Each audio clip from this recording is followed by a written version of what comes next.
Right now, it's late afternoon here at Blackbird Camp, and we've been invited by Mitch, a four-wheel drive action reader, to join him and other local four-wheel drive nuts who are staying here for the weekend. What a great spot. Hey guys, how are you? Sean, good to meet you. Greg, good to meet you, mate. Hey, Sean, Mitch, good to see you again, mate. How are you, mate? Jeez, what a top camp site you guys have got. I reckon it's best we go set our camp gear up and come and join you guys, eh? Hello. Hello. Give me five. Unreal.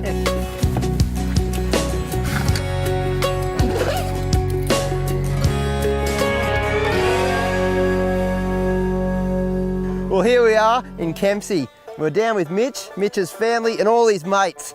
Now Kempsey has some of the toughest four-wheel driving on the East Coast. There's mud, there's rocks, there's heaps of good four-wheel driving in Kempsey, isn't there guys? Oh yeah. Now, like all real adventures, they've got to begin somewhere.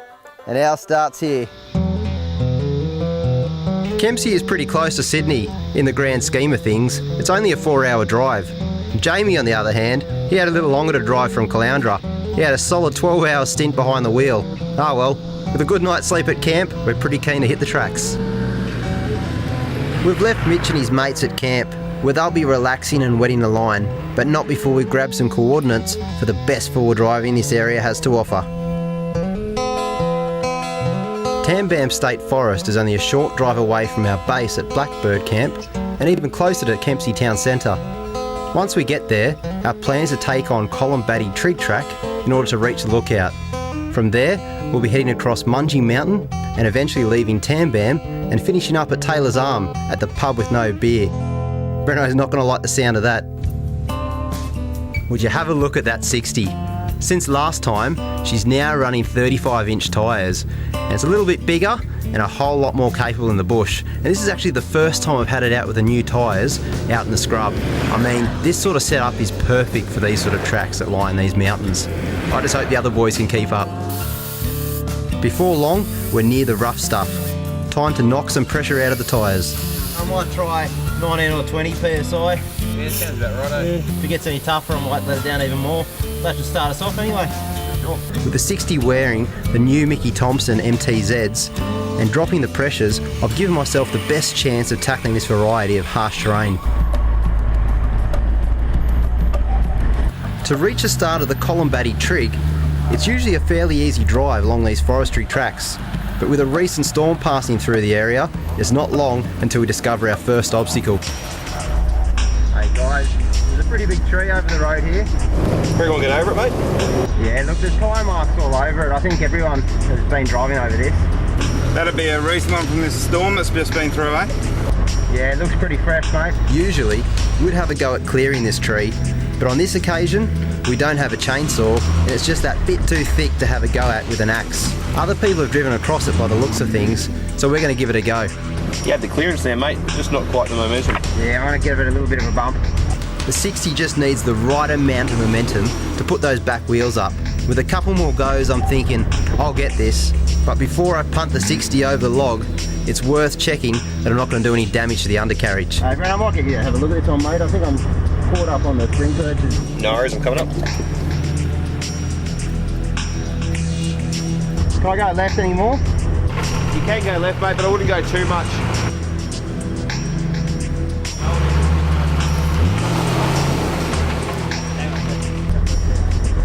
If you come hard this way, yeah, it'll put You'll climb it one at a time? One at a time, yeah. So go all the way back.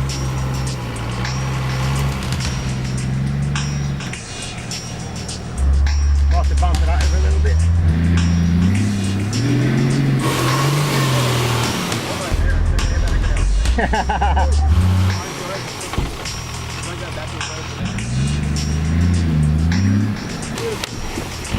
That's quite deceiving, mate. Yeah, wouldn't it? It doesn't look that bad. Kept wanting to slide the bum across. Yeah. I don't know how I'm going to go. I've got about 3 foot less clearance under the sills.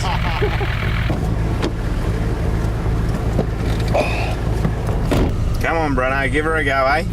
Okay, so I made that look hard. Now it's Breno's turn. Now the GU's got less clearance than the 60, so this could be interesting.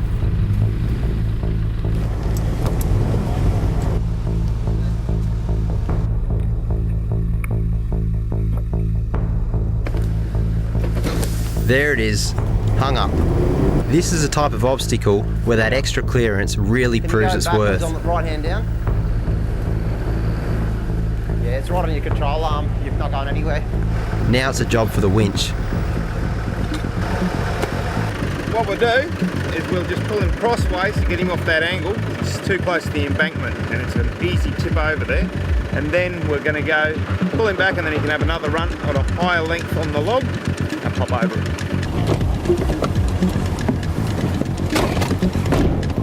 Ready to go? All good, mate.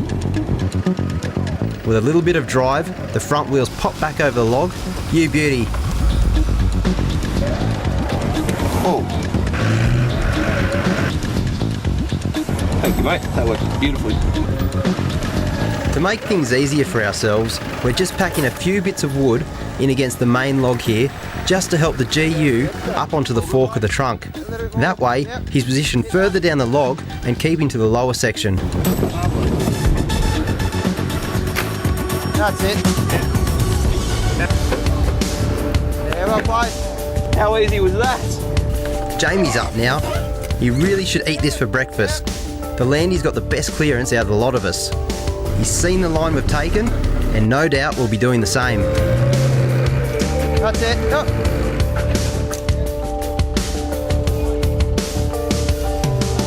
With some good work on the wheel and the pedals, he's up and over. Good stuff, mate. That's it. Good drive, Jamie. Mate, that looks too easy, mate. What else do we bring you, mate? Being a state forest, there are heaps of tracks that head in all directions around here, and I'm glad to have had some local knowledge shared with me by Mitch and his mates. It's the local knowledge that is the key to finding the best places to visit. Right now though, we've come across this little creek crossing. It's straight down and up with this one, so it shouldn't be too much of a problem. Boys, get a load of this track. Drops right down into this creek. Hey, it's a good little spot here, mate. Yeah, wait till you see the way out of here. It looks near vertical, boys. Oh, you're not wrong.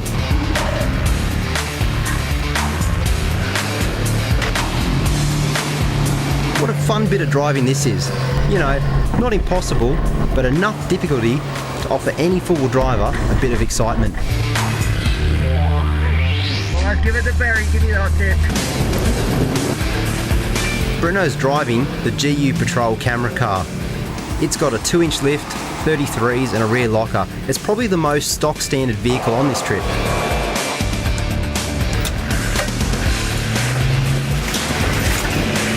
And you know Jamie's Defender, it's a beast of a truck and it just loves tracks like this. Woo! Hey, that was steep.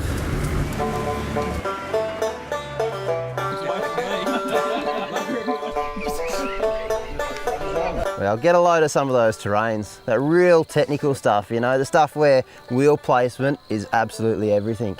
For sure. What's your best tip for technical driving? It's got to be spotting.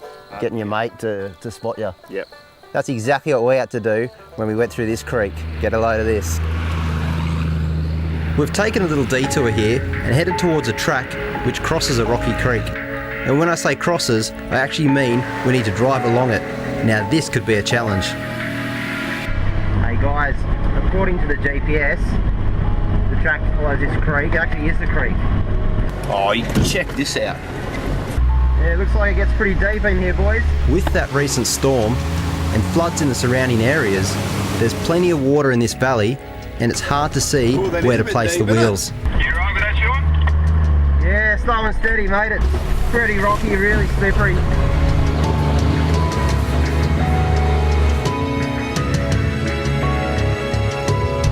Oh, what a beautiful drive. Mate, that is sensational. How good is this track? Right now, I'm looking for the exit so I can line myself up. It looks as if it's a bit further still and I'm going to need some spotting. Time to get Breno and Jamie up here. Any hot tips, Shauno? Yeah, mate, there's a few nasty little rocks in there. You want to try and get your line just right, so yeah, you don't take out your underbody.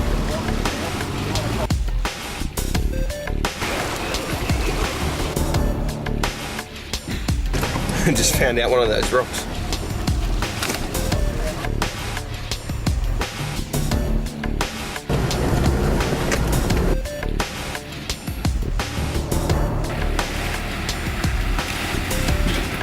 Hey, Jamie, you got to come check this out, mate. I'm on my way. Geez, I think my feet are going to get a wash in here.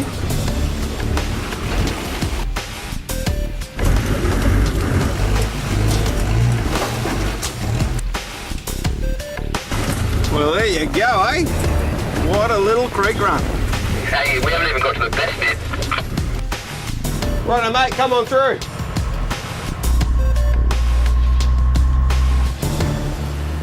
Hang on. Think I'm in a different line, fellas? Yeah, it's a massive rock in the rear diff.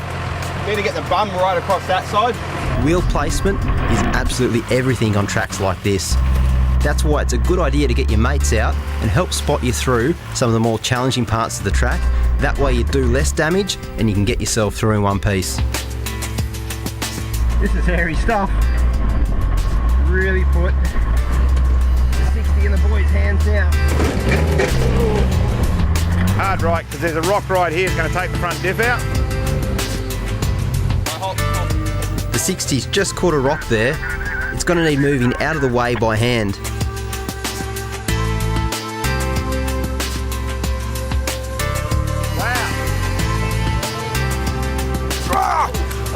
Oh, that's gold! How's that water, mate? Yeah, that's what I needed. Well done, well done. Keep it going hard right. With some more careful wheel placement, I've made it. The exit point is just here. Now it's Breno's turn. That's it, one through. Well done, fellas. I'm thinking that the GU will struggle with this. The lower clearance is sure to make this difficult. Let's put a rock in there. He's going to need us to place a few extra rocks to help with the clearance. Ah! He likes doing that.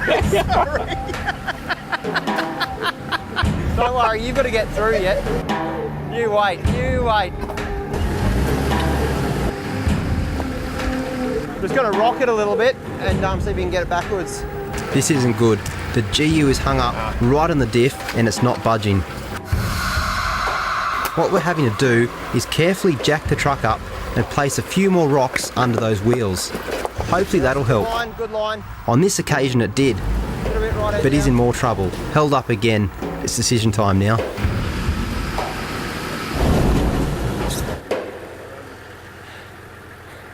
Well, we've tried, and sometimes you just got to accept you're not going to drive any further. We've certainly found the limits of the GU, and we haven't even got to the hard bit yet. So we're going to call it. We're going to have a look at the GPS and see if we can't get Breno to find a long way around and meet up with us on the other side of the track.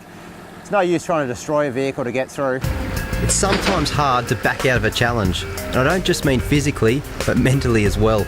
This creek wasn't letting us get away with it that easy though. While shifting the trucks around so Jamie could have a crack, he somehow managed to do this. We've got another little drama. What have you done, mate? Well, it's when we shuffled them cars around, what's happened is I've gone and I've got the steering bar and I've bent it like a banana. But I don't know what I've touched. I mean, I can't see I didn't hear anything. No. But it may have been, I left it in the front diff lock in. Yep. And it might have just ploughed through a rock or something. Grabbed something and just kept on walking straight away. The plan here is to use Jamie's own winch and hook it onto the steering arm and pull it straight. So long as he gets the pull angle right, this should work a treat. And it has. Some good bush mechanics there, Jamie. All right. With his now weakened steering arm, Jamie decides not to take on the creek after that, and we all head off. I got the 60 out of the creek with ease and headed to a meeting place so I can catch up with the other blokes again.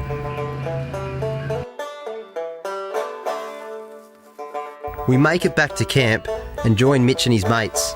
By the time we get back, we're all well and truly ready for a feed. After a solid day of full driving, it's hard to go past a good camp feed and a cold beer. Being at such a great campsite, it got us talking around the fire that night about our favourite places to camp.